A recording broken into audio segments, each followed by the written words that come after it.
All right, folks, how you doing? Welcome to Syrian, Antioch, and Lincoln, part 4. So we'll wrap up this series of presentations.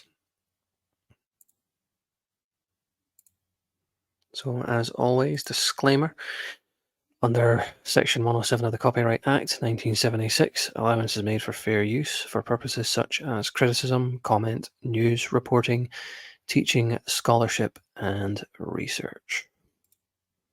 And once again, we're heading into the Great Deception with Commons Beaumont. So we begin with the Fleur-de-Lys. All three have an upstanding spike and a leaf on either side. He inclines to relate it to the sun, but he shews with many examples that both the iotis and tricula were widely used in India, and remarks, quote, in the centuries following the expedition of Alexander, it was Greek, or rather Greco-Asiatic art, which influenced the development of Indian architecture and sculpture. Who says this? Anyway, the founder of Antioch was Seleucus Nicator, who earned his laurels in India under Alexander. Did he then create the design using the fleur-de-lis as his special emblem acquired from India? The four quarterings, perhaps, representing the city he built, and the bay leaves and bow in honor of his god Apollo. With these facts and necessary surmises, we come to the crucial question whether Lincoln could be the original city of Seleucus, Antioch in Syria. So it's probably in the last part 3, just towards the very end of that presentation, who he's referencing here. Right. Yeah, probably be at the end of part 3. But yeah, very interesting images here on the right-hand side. On the bottom right, you've got the official flag for Lincoln, as in the town of Lincoln in England. On the top right, you can see what looks to be like an Indian inscription or a monument with the fleur-de-lis on it.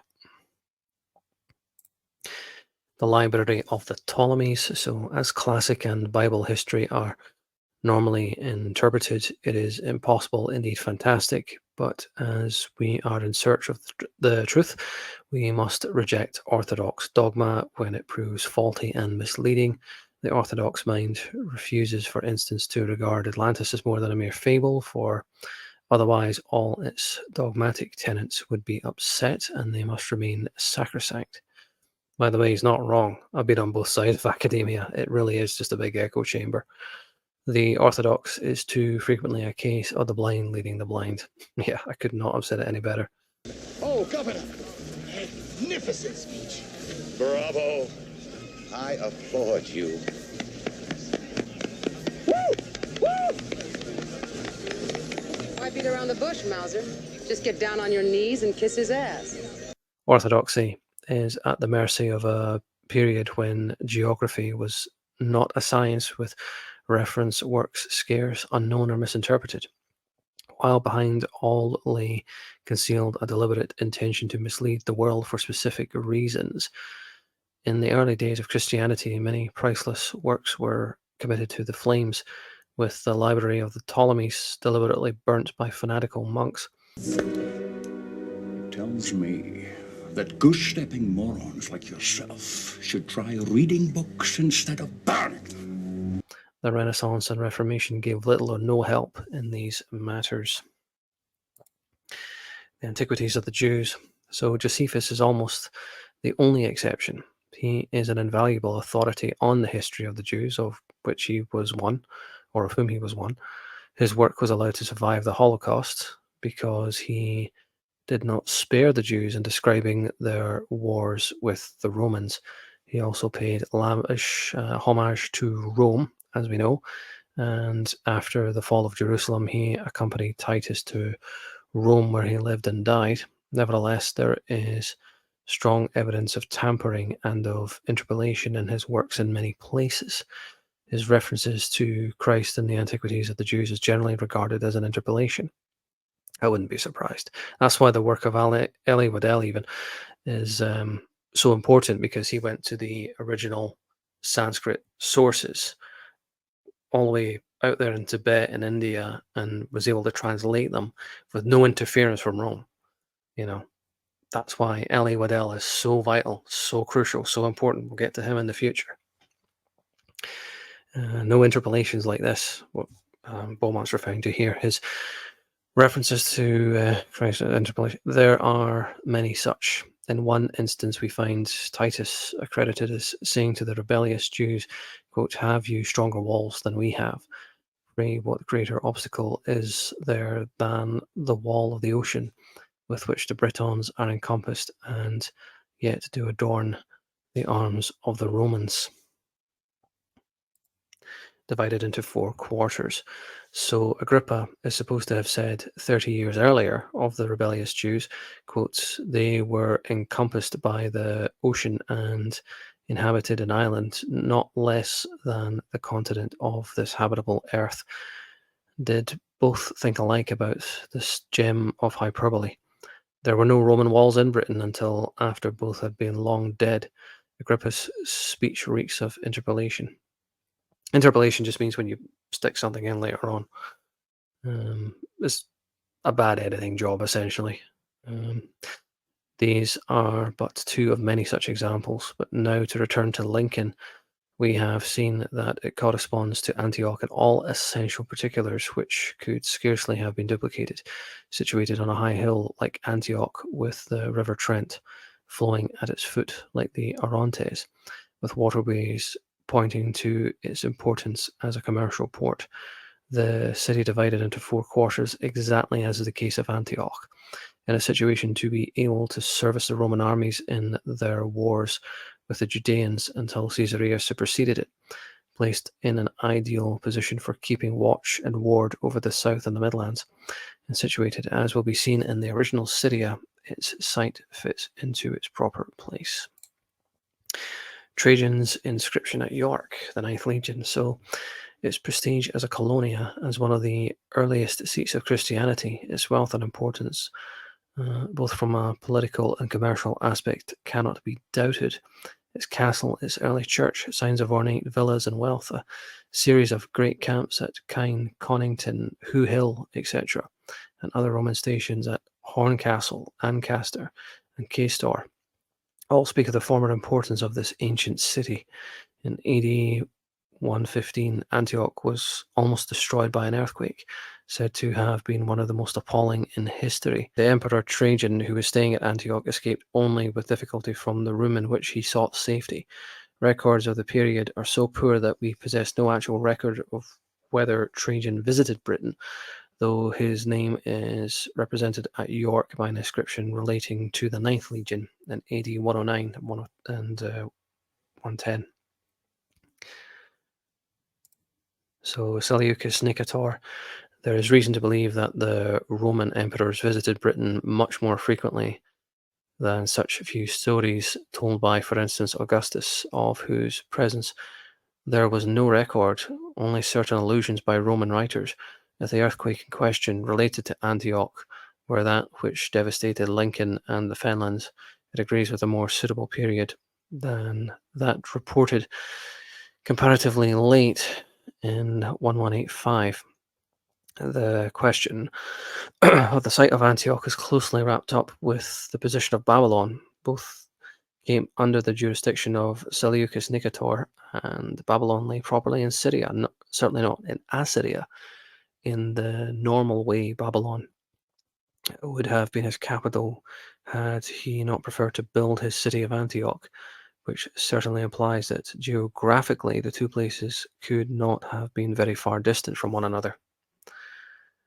And if you look at the distance between York and Lincoln in England on Google Earth or Google Maps, it's really not that far. So it's 75 miles or so. So his reason for so doing may have been governed by the fact that Babylon had drifted largely into decay when Xerxes stripped it of its wealth and left it in a ruinous condition.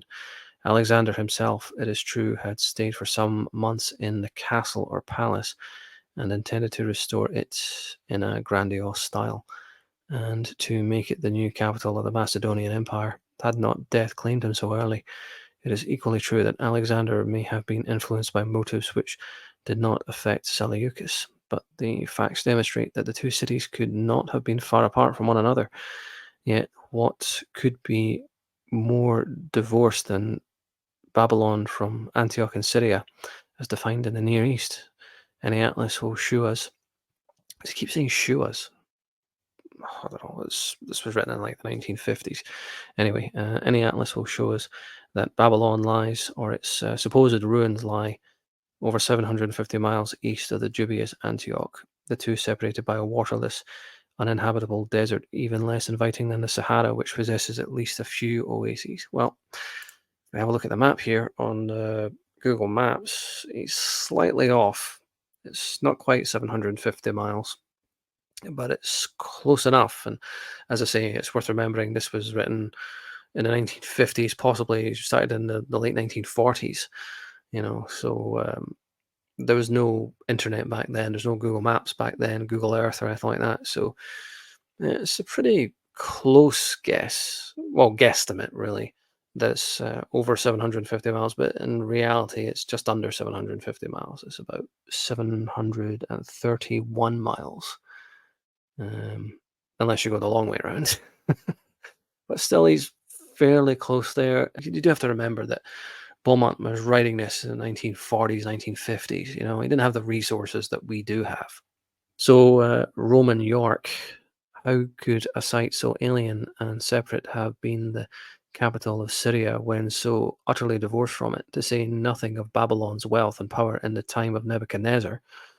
The Roman records of what happened in Britain from the period after the siege and capture of Jerusalem by Titus in AD 69 to 70 are scanty and non-informative.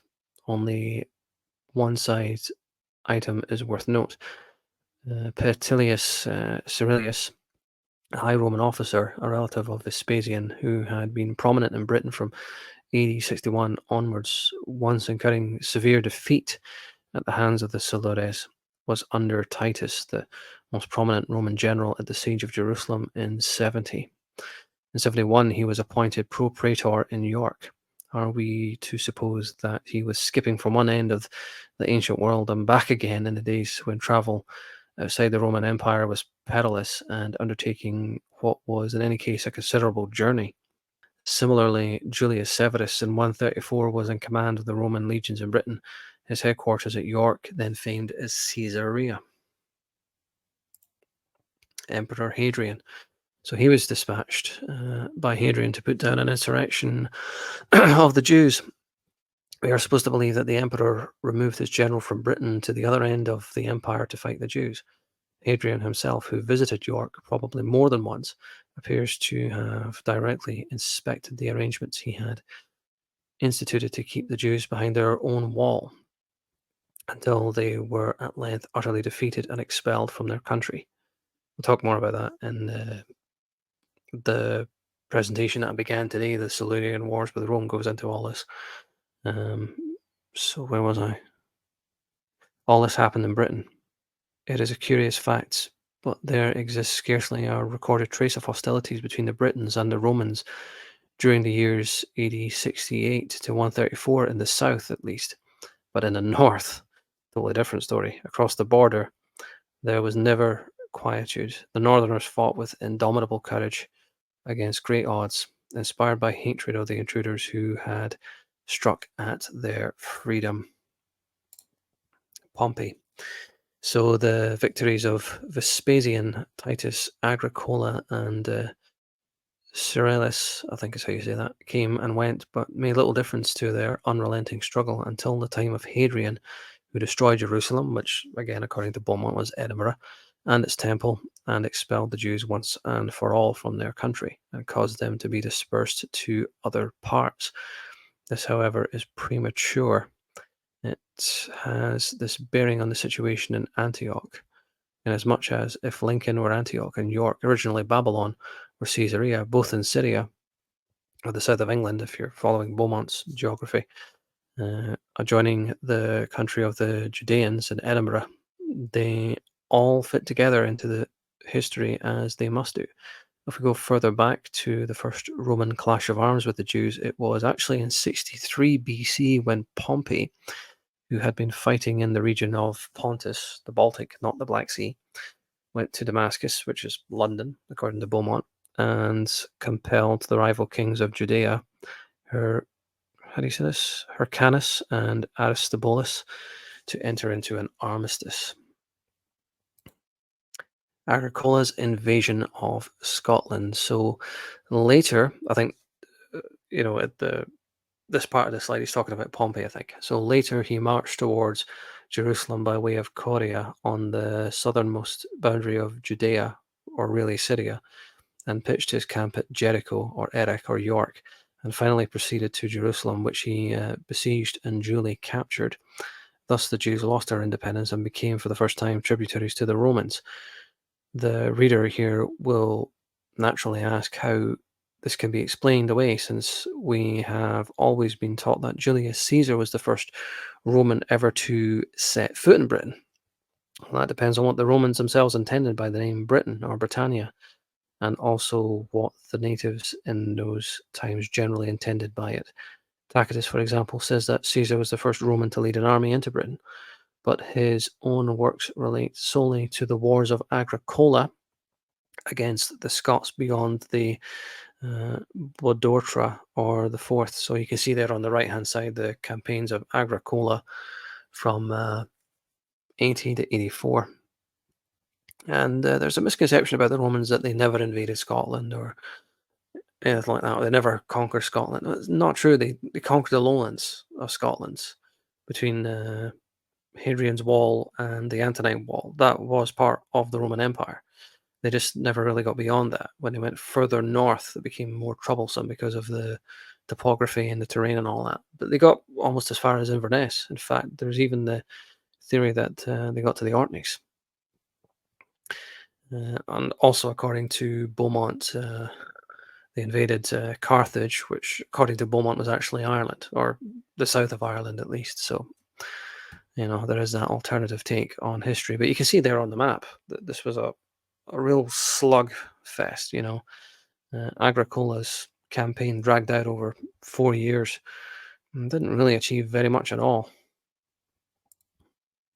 Hector Boas, Boas, the Scots historian, says that Caesar invaded the regions about Stirling, and it seems that he did so. So that whole kind of Falkirk, Stirling region. In fact, if you go down to Falkirk, there's a museum. I can't remember the name of it. But if you go there, it's like a museum, and it shows you all the Roman artifacts from the Antonine Wall and all this. Calendar House, I think, is what it's called. I don't know if the museum's still there. The last time I was down there was like 10 years ago. But I think that's what it's called, Calendar House. There's a little museum in there. Well, again, this was a decade ago, but the last time I was down there, they had a museum all about the Roman forts along the Antonine and all the rest. Worth checking out if it's still there. So where was I? So he invaded the regions about Stirling, and it seems that he did. The name Britain came from the north, originally Pretan, or some believe Cretan. The Brigantes, who called themselves Britons after Brutus, migrated southwards comparatively late, but their original territories in Britain were in Scotland, Albany or Albania, which embraced Perthshire, Fife, Stirling, and southwards to the Solway Firth. The various tribes in what is now England went by their own tribal names under native rulers. Josephus uses Bible names, or often Greek names, of countries and cities and people. This is a very important distinction which must be appreciated in order to reach a true understanding of past history in Britain. So the Coritani introduced Pompey's invasion for a certain purpose in order to clarify topography. When he marched onward, doubtless following the usual Ermine Street, which started from Damascus, meaning London, on reaching Coria, he made his temporary camp at Jericho, renowned in the Old Testament as a walled city of great size and strength. Coria lay in the south of Yorkshire near the Humber. The Coritani were a tribe in Lincolnshire, also in the Damnia region of Stirlingshire. What more wrongly places Corey near Market Weighton, the name appearing in the Iter of Ravenous, but it related to where now stands Doncaster, just outside the Yorkshire border. So Corey, or Cair Corey, now Doncaster, was where Hengist built his castle of Corey, according to Geoffrey of Monmouth. The port of Joppa. So on this showing, Judea in BC 63 extended almost as far south as the Humber. It was, however, in the past Syrian territory. Of Jericho, there is more to be said subsequently.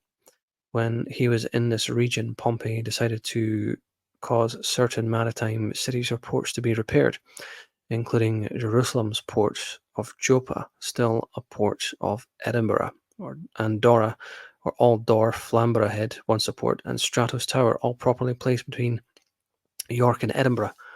Stratos Tower, as Josephus explains, was subsequently rebuilt by Herod as a magnificent city. He adorned it with harbours and temples and changed its name to Caesarea some 40 years after Pompey's conquest. Stratos Tower is one of the vital clues to the past. King Herod. So Herod, both admired and hated by the Jews, from whom he mainly derived his immense revenues, rebuilt this city, curiously named, in the very south of the then Judea, which adjoined the sea. He erected many buildings of white stone and, quote, most sumptuous palaces, and laid out an outer and an inner harbour, always, says the text, sheltered from the sea waves as conveniently near the city, with a double station or harbour for mooring ships. The entrance from the sea was protected by a mole against the great waves, and there were stone buildings and storage places for cargoes from abroad. For adornments, he had set up two enormous colossi or images, one of Augustus Caesar, the other of Urbs Roma. This great work took some 12 years to complete. Caesarea.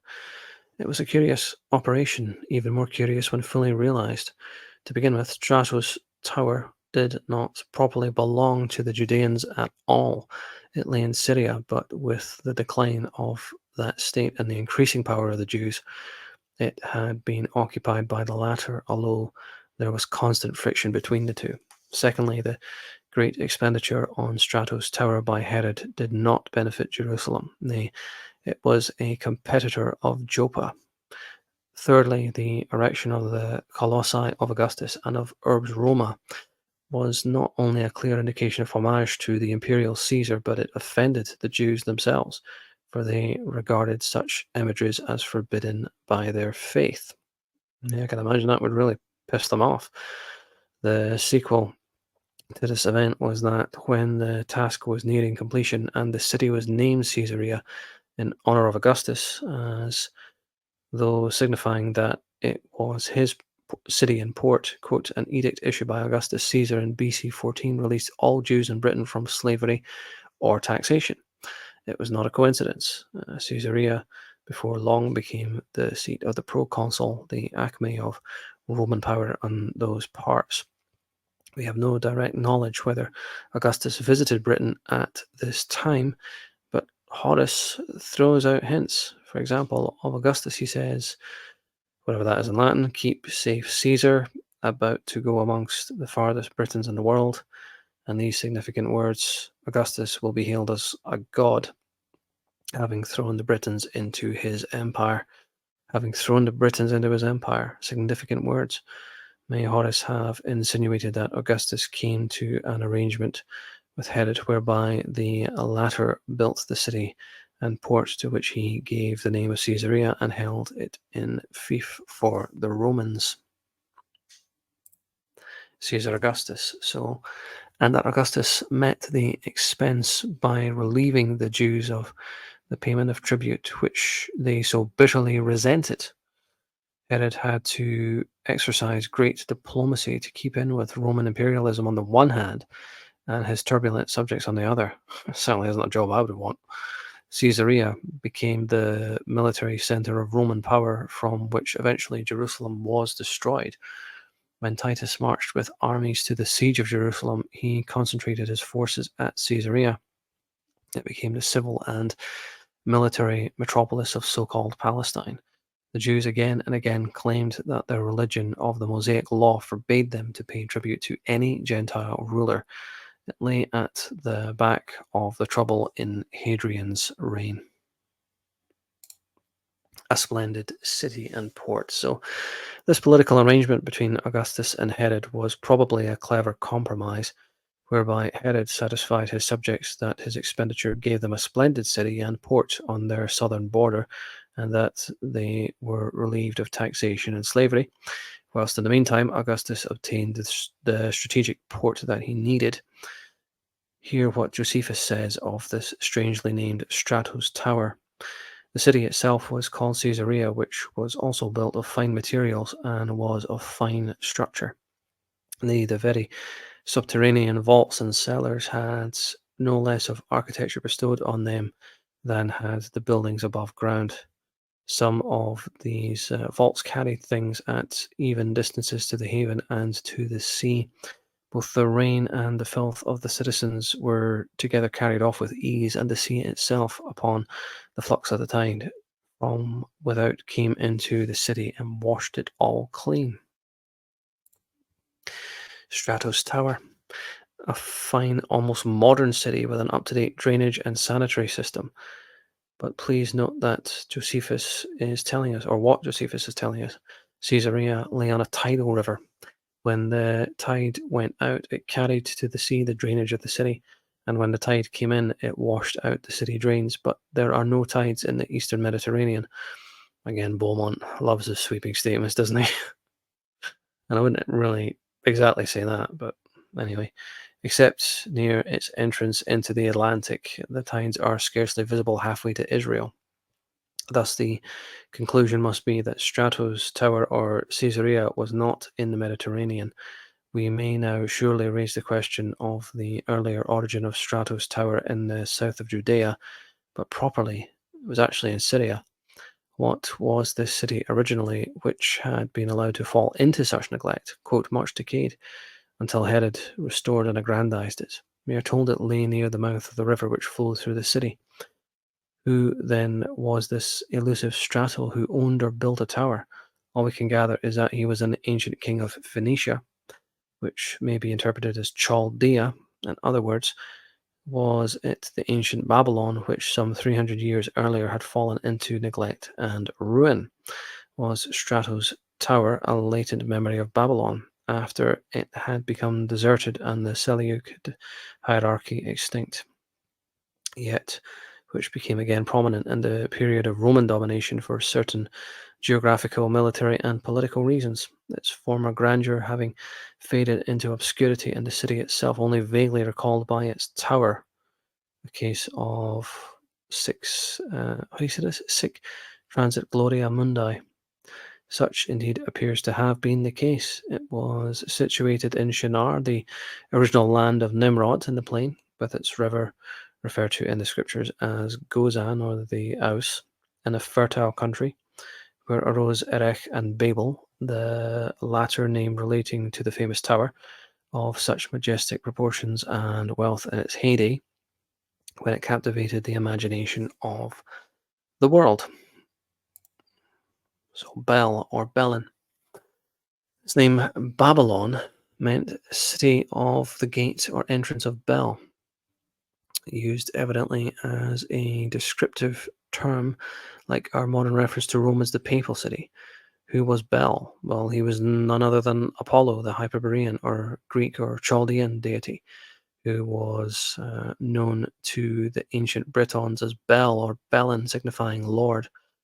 What relation could this northern god Apollo have borne to citizens dwelling in the Persian Gulf? The mere question shews its absurdity.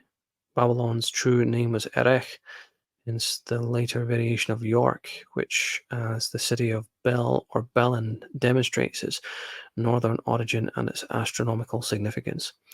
The name Bel or Belen was piously used by northern British or Pictish kings like Cunobeline or Cassi Bellon, which later opposed the landings of Caesar and, according to Geoffrey of Monmouth, was buried in York. Chaldean or Caledonian stock. He also gives us King Belenus, the same name Latinized, Cassi or Cati, as will be explained later, were the original Macedonians, well, we've covered that previously, of Chaldean or Caledonian stock. Britons dwelling originally in northeastern Scotland, who, in accordance with their history, at a certain period became the ruling power as far south as York. Their place names are still found in Yorkshire in such rivers as the Ure or the Ur, Calder, Chaldea, and Don, the Aberdeenshire river where they dwelt.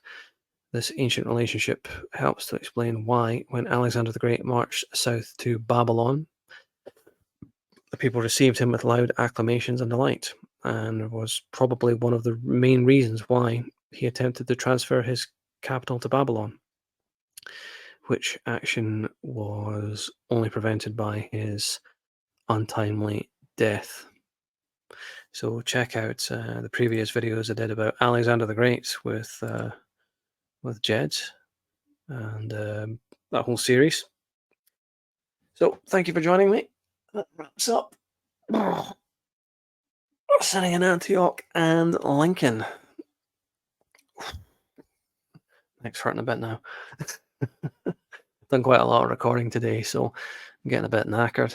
Anyway, thanks for watching. Leave your thoughts and comments down below, and I'll see you in the next time.